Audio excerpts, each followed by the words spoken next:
Hello students, तो कैसे हैं आप सभी। आई होप आप बहुत अच्छे से होंगे। आज की क्लास का जो टॉपिक रहेगा वो रहेगा CWSN यानी कि चिल्ड्रन विद स्पेशल नीड्स। वे बच्चे जो विशेष आवश्यकताओं वाले हैं। तो ये टॉपिक बहुत इंपॉर्टेंट है सीटेट के पेपर नंबर 2 के पॉइंट ऑफ व्यू से। पेपर नंबर 1 के लिए भी बहुत इंपॉर्टेंट है ये। तो अगर आप सीटेट के एग्जाम की प्रिपरेशन कर रहे हो तो इस टॉपिक को जरूर एंड तक देखिए। और ये सभी क्वेश्चन जो है वो PYQ हैं, यानी कि सीटेट के एग्जाम में जितने भी इस टॉपिक से क्वेश्चन पूछे गए हैं सभी मैं आपके लिए लेकर आई हूँ। तो 20 MCQs और PYQs रहेंगे, ठीक है। तो चलिए शुरू करें आज की ये क्लास। क्लास शुरू करने से पहले मैं आपको बता दूं कि आपने चैनल को अभी तक सब्सक्राइब नहीं किया है या आप चैनल पर नए आए हो तो प्लीज सब्सक्राइब जरूर कर लें। साथ में लगे बेल आइकन को प्रेस कर दें ताकि आने वाले हर वीडियो का नोटिफिकेशन आपके पास पहले ही पहुंच जाए, ठीक है। उसके बाद क्लास को लाइक भी जरूर कर दें, शेयर जरूर कर दें अपने फ्रेंड्स के साथ। चलिए शुरू करें।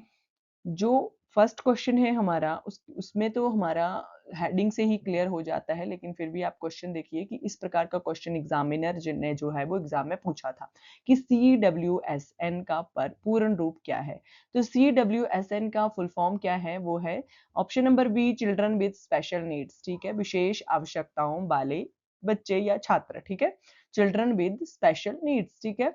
नेक्स्ट हमारा क्वेश्चन आता है कि समावेशी शिक्षा यानी कि इंक्लूसिव एजुकेशन का मुख्य उद्देश्य क्या है।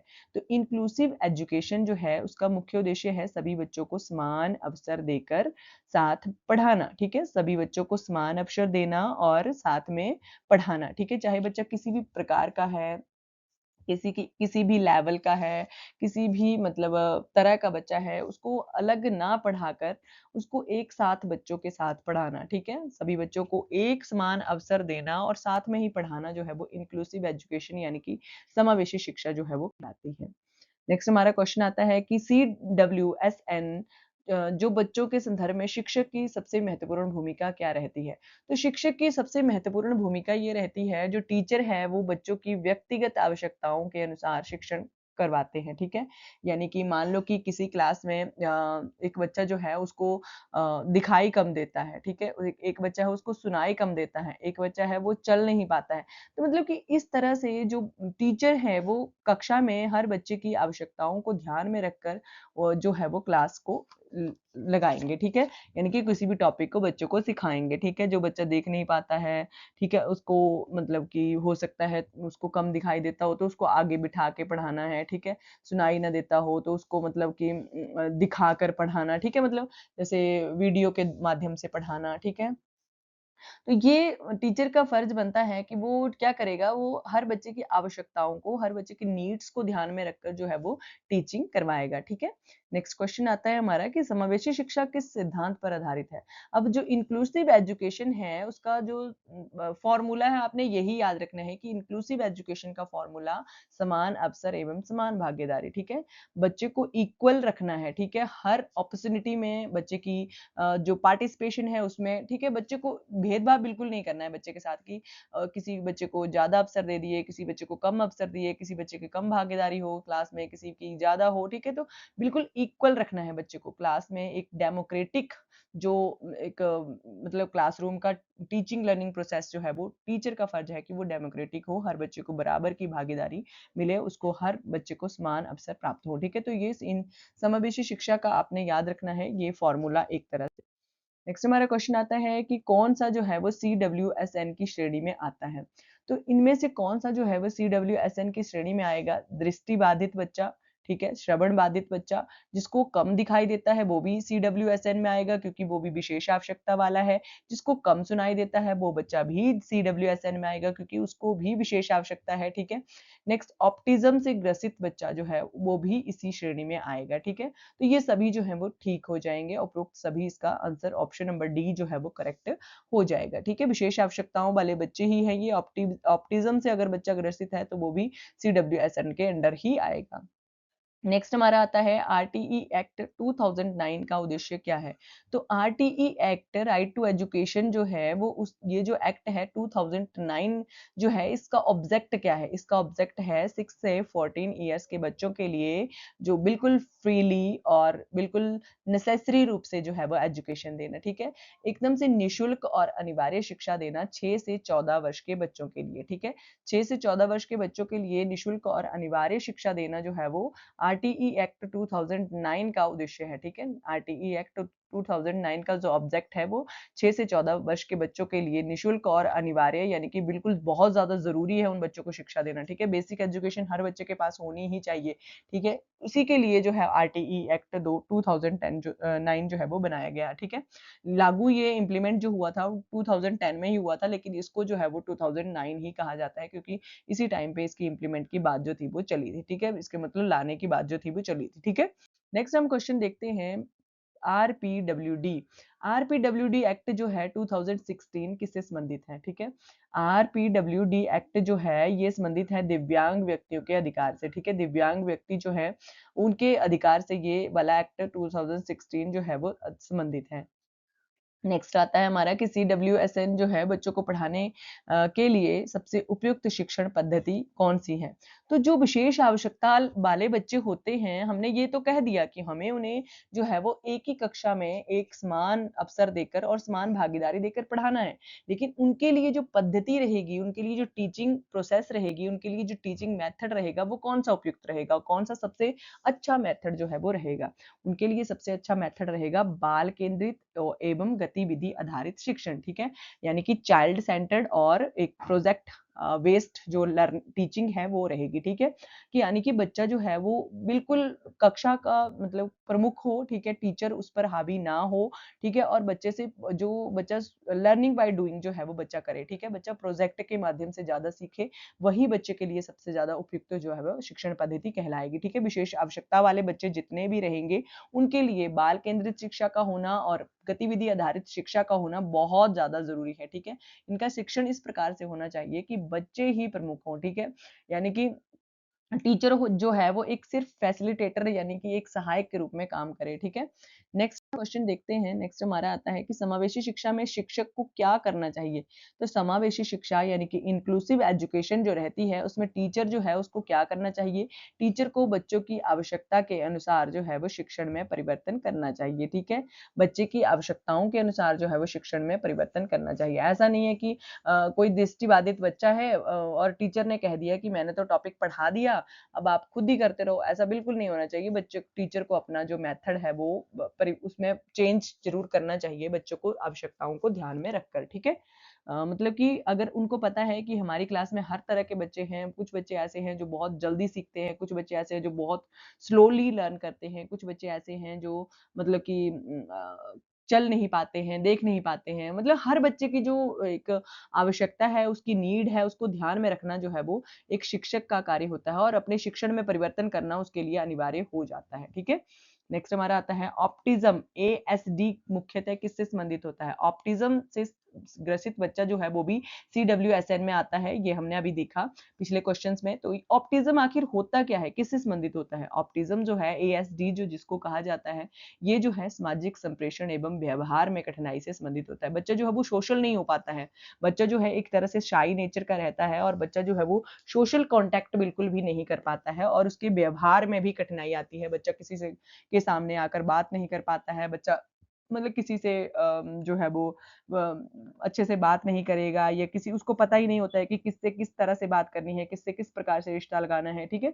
मतलब कि ये सभी जो कठिनाइयाँ आती हैं, ये ऑप्टिज़्म यानी कि एएसडी जो है उसका संबंधित होता है, ठीक है? बच्चा जो है वो सोशल जो है वो चाहे उसके रिश्तेदार हों, चाहे वो घर पर हो, मतलब कि वो कम्युनिकेशन नहीं कर पाता है ध्यान से, ठीक है? नेक्स्ट हमारा आता है क्वेश्चन कि सीडब्ल्यूएसएन बच्चों के मूल्यांकन का सर्वोत्तम तरीका क्या है? तो सीडब्ल्यूएसएन बच्चों के मूल्यांकन का सबसे अच्छा तरीका है सतत एवं व्यापक मूल्यांकन यानी कि सीसीई और वैकल्पिक मूल्यांकन, ठीक है? जो एमसीक्यूज के रूप में जो इवैल्यूएशन की जाती है वो सबसे ज़्यादा अच्छी है, ठीक है? बच्चों का जो मूल्यांकन यानी कि बच्चों की इवैल्यूएशन करने का सबसे अच्छा तरीका है कि बच्चों को एमसीक्यू बेस्ड क्वेश्चन पूछे जाएँ, ठीक है? और बहुत मतलब कि सीसीई की उनकी कॉम्परेटिव मतलब कि उनकी सतत और व्यापक मूल्यांकन उन बच्चों का होना चाहिए, ठीक है? तो ये बहुत इम्पोर्टेंट है। नेक्स्ट देखते हैं, इंक्लूसिव एजुकेशन का अर्थ क्या है? ठीक है, यहाँ पे हमारे पास 4 ऑप्शन दिए गए हैं, तो आई होप ये तो मैंने आपको बता ही दिया है कि इंक्लूसिव एजुकेशन का फॉर्मूला क्या है, ठीक है? तो ये आपने सभी याद रखना है कि इसका जो अर्थ है, इसका जो सही मीनिंग है, वो है कि सभी बच्चों को एक साथ सीखने के अवसर देना, ठीक है?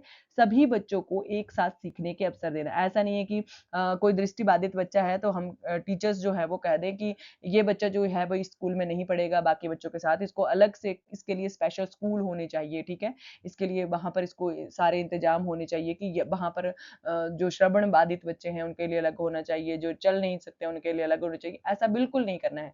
सभी बच्चों को एक साथ ही सीखने के अवसर जो है वो देना जो है वो इंक्लूसिव एजुकेशन यानी कि समावेशी शिक्षा जो है वो कहलाता है, ठीक है? नेक्स्ट हमारा क्वेश्चन आता है कि CWSN बच्चों के लिए सबसे आवश्यक क्या है? ठीक है, तो जो स्पेशल नीड वाले बच्चे रहते हैं उनके लिए सबसे आवश्यक है सहयोग और सहायक वातावरण। ठीक है, सहयोग और सहायक वातावरण, उनके लिए सहानुभूति की आवश्यकता नहीं है कि आपने मान लो कि कोई बच्चा जो है वो देख नहीं सकता है तो उसको आप सहानुभूति दो, सहानुभूति बिल्कुल नहीं देनी, उसको सहयोग देना है, ठीक है?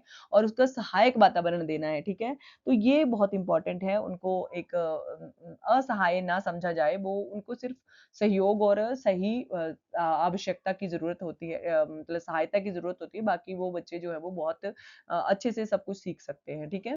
तो ये बहुत इम्पोर्टेंट है कि बच्चों को सहयोग और सहायक वातावरण प्राप्त हो कक्षा में, ठीक है? नेक्स्ट आता है हमारा कि निम्नलिखित में से कौन-सा स्पेसिफिक लर्निंग डिसेबिलिटी यानी कि SLD का उदाहरण है, ठीक है? स्पेसिफिक लर्निंग डिसेबिलिटी जो है वो डिस्लेक्सिया है, ठीक है? क्योंकि डिस्लेक्सिया में बच्चा जो है वो अच्छे से चीज़ों को नहीं सीख पाता है, बच्चा अच्छे से पढ़ नहीं पाता है, ठीक है? बच्चे का मतलब बच्चे को जो है वो याद नहीं रहता है, ठीक है? उसको पढ़ने में जब कठिनाई आती है, तो वही जो है वो स्पेसिफिक लर्निंग डिसेबिलिटी है। जब बच्चा पढ़ ही नहीं पाएगा, तो सीख क्या पाएगा, ठीक है? नेक्स्ट आता है हमारा कि CWSN बच्चों के लिए जो इंडिविजुअलाइज्ड एजुकेशन प्लान है यानी कि आईईपी का उद्देश्य क्या है, ठीक है? तो इंडिविजुअलाइज्ड जो एजुकेशन प्लान है, उसमें ये है कि बच्चे को प्रत्येक बच्चे की आवश्यकता के अनुसार व्यक्तिगत शिक्षण योजना बनाना, ठीक है? मतलब कि अगर बच्चा स्पेशल है, उसके लिए उसकी नीड्स के अकॉर्डिंग जो है बच्चे को जो है वो शिक्षण योजना उसके लिए जो टीचिंग प्लानिंग है उसके लिए करना कि बच्चे को किस प्रकार से पढ़ाया जाएगा, ठीक है? तो ये होती है इंडिविजुअलाइज्ड एजुकेशन प्लान आईईपी, ठीक है? कि एक-एक बच्चे के ऊपर फोकस करके उसकी नीड्स को ध्यान में रखकर उसके व्यक्तिगत शिक्षण योजना उसके लिए बनाना कि एक-एक बच्चे को एक अकेले-अकेले जो है वो शिक्षा दी जा सके, ठीक है? अगर बच्चा जो है वो CWN है, ठीक है? बच्चा स्पेशल स्पेशल नीड वाला है, ठीक है? नेक्स्ट हमारा आता है कि समावेशी जो शिक्षा है उसमें सहायक उपकरण जो है, ठीक है? सहायक उपकरण जो है असिस्टिव डिवाइस जो है उसका उपयोग क्यों किया जाता है? तो उसका उपयोग बच्चों की सीखने की क्षमता बढ़ाने के लिए किया जाता है, ठीक है? बच्चों की सीखने की क्षमता बढ़ाने के लिए जो है वो जो सहायक उपकरण है उनका प्रयोग जो है वो किया जाता है। नेक्स्ट हम क्वेश्चन देखते हैं कि CWSN बच्चों के साथ शिक्षक का व्यवहार कैसा होना चाहिए? तो एक टीचर का जो एक बिहेवियर है वो बच्चों के साथ जो स्पेशल नीड वाले बच्चे हैं उनके साथ कैसा होना चाहिए? उनके साथ संवेदनशील और सहयोगात्मक व्यवहार जो है वो टीचर का होना चाहिए, ठीक है? एक संवेदनशील व्यवहार होना चाहिए, ठीक है? बहुत ज़्यादा हराश वॉइस में बच्चा टीचर जो है वो बच्चे के साथ बात ना करे, अगर बच्चे को कम दिखाई देता है तो बच्चे को डाँटे ना, ठीक है? मतलब कि अगर बच्चा स्पेशल नीड वाला है तो उसकी नीड को ध्यान में रखकर जो है वो टीचर का बिहेवियर जो है वो संवेदनशील और एक तरह से सहयोगात्मक कोऑपरेटिव जो है वो होना चाहिए, ठीक है? नेक्स्ट हमारा क्वेश्चन आता है कि समावेशी शिक्षा का सबसे बड़ा लाभ क्या है? तो जो समावेशी शिक्षा है उसका सबसे बड़ा लाभ है कि सभी बच्चों में समानता, सहयोग और सामाजिक स्वीकृति विकसित होती है, ठीक है? इससे क्या क्या होता है कि बच्चे जो हैं जब एक ही कक्षा में सीखते हैं तो बच्चे में समानता आती है, उसमें सहयोग आता है और सामाजिक स्वीकृति जो है बच्चे की विकसित होती है, ठीक है? नेक्स्ट आता है हमारा क्वेश्चन, सेकंड लास्ट क्वेश्चन है ये कि जो विशेष आवश्यकता वाले बच्चे हैं, उनको पढ़ाते समय जो शिक्षक है उसको किस बात का ध्यान रखना चाहिए? तो CWSN बच्चे जो हैं, जो भी अ, टीचर उनको पढ़ा रहा है तो टीचर को ध्यान में रखना चाहिए कि व्यक्तिगत विभिन्नताओं का सम्मान करना चाहिए, ठीक है? कि इस बात का कि इंडिविजुअल डिफरेंसेस जो हैं बच्चे में होते ही होते हैं। हर बच्चा जो है अपने आप में भिन्न है, चाहे आप मान लो कि बच्चे जुड़वा ही क्यों ना हो, चाहे वो सगे भाई-बहन ही क्यों ना हो, चाहे वो जुड़वा ही क्यों ना हो, 2 बच्चे चाहे लड़का-लड़का हो, चाहे लड़की-लड़का हो, ठीक है? मतलब कि हर बच्चे जो है वो अपने आप में भिन्न है, ठीक है? हर बच्चा जो है उसमें डिफरेंसेस जो हैं वो पाए जाते हैं, ठीक है? इंडिविजुअल डिफरेंसेस को का सम्मान करना, उनका आदर करना, ये टीचर को ध्यान में रखना चाहिए कि हर बच्चा अपने आप में भिन्न है, हर बच्चा जो है वो अपने आप में ही अलग है, ठीक है? तो उनका ध्यान रखना चाहिए टीचर को, ठीक है? नेक्स्ट आता है हमारा लास्ट क्वेश्चन है कि सीटेट के अनुसार जो समावेशी शिक्षा है, कक्षा है उसमें शिक्षक की भूमिका क्या है? तो शिक्षक की भूमिका क्या है, ये सीटेट के अनुसार पूछा गया है यहाँ पर आपसे। तो सीटेट के अनुसार जो है वो जो समावेशी शिक्षा है उसमें शिक्षक की भूमिका मार्गदर्शक और सहयोगी की यानी कि फैसिलिटेटर की होनी चाहिए, ठीक है? फैसिलिटेटर जो है वो टीचर की भूमिका होनी चाहिए। टीचर जो है वो बच्चे का एक गाइड नहीं होना चाहिए, मतलब कि एक तरह से गाइड का ही काम करना चाहिए। बच्चा जो है वो उसके ऊपर हावी ना हो टीचर, ठीक है? एक टीचर सेंटर्ड क्लासरूम ना बनाए टीचर, वो उसको जो चाइल्ड सेंटर्ड क्लासरूम बनाए, ठीक है? तो टीचर का काम होता है सिर्फ मार्गदर्शन करना और सहयोग करना, ठीक है? तो फैसिलिटेटर का काम जो है वो टीचर करेगा, ठीक है? तो ये बहुत इम्पोर्टेंट हमने 20 क्वेश्चंस पढ़ लिए और आज का हमारा टॉपिक आपको पता ही है, हमारा टॉपिक था विशेष आवश्यकता वाले बच्चे, ठीक है? Special needs children with specific needs, ठीक है? तो ये हमारे 20 क्वेश्चंस थे। आई होप आपको क्वेश्चंस बहुत अच्छे लगे होंगे और आपने क्वेश्चन को नोट भी ज़रूर करके रख लिया होगा। तो चलिए चैनल को ज़रूर सब्सक्राइब कर लीजिए और चैनल पर विज़िट भी ज़रूर कीजिएगा क्योंकि बहुत सारे सीटेट के रिलेटेड मैंने क्लासेस अपलोड की हुई हैं। अगर आपने नहीं देखी हैं तो प्लीज़ उनको जाकर ज़रूर देखिए। तो क्लास वाइज़ आपको हर टॉपिक जो है वो देखने को मिल जाएगा। तो क्लास को लाइक ज़रूर कर दें अगर आपको पसंद आती है। बाकी आपका कोई क्वेरी, आपका कोई सजेशन रहता है या आपका कोई मतलब कि मैसेज है तो आप मुझे कमेंट करके बता सकते हो। बाकी क्लास को शेयर ज़रूर कर दें और मिलते हैं आपसे नेक्स्ट क्लास में। Thanks for watching.